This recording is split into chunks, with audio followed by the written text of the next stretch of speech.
బాబా గారిది వెలిసింది భారతదేశంలో అత్యంత వెనుకబడ్డ జిల్లా అనంతపురం, రాయలసీమలోని అనంతపురం జిల్లా.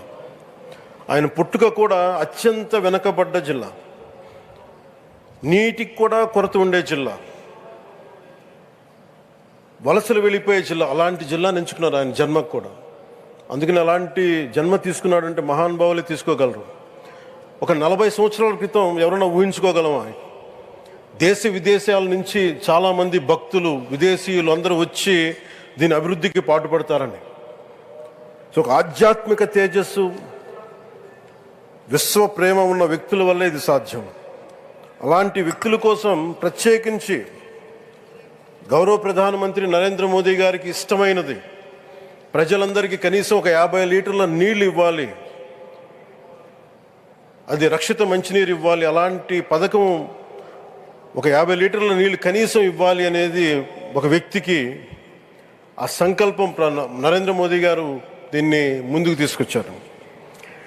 ఒక ప్రభుత్వ పరంగా దీన్ని ప్రధానమంత్రి గారు తీసుకొస్తే, ఒక ఆధ్యాత్మిక గురువుగా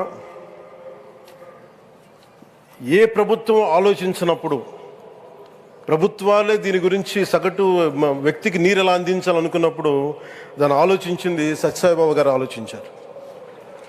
అప్పుడు ముఖ్యమంత్రిగా చంద్రబాబు గారు ఉన్నప్పుడు వారికి ఒకటే చెప్పారండి, నేను ప్రజలకి దాహం తీర్చాలనుకుంటున్నాను.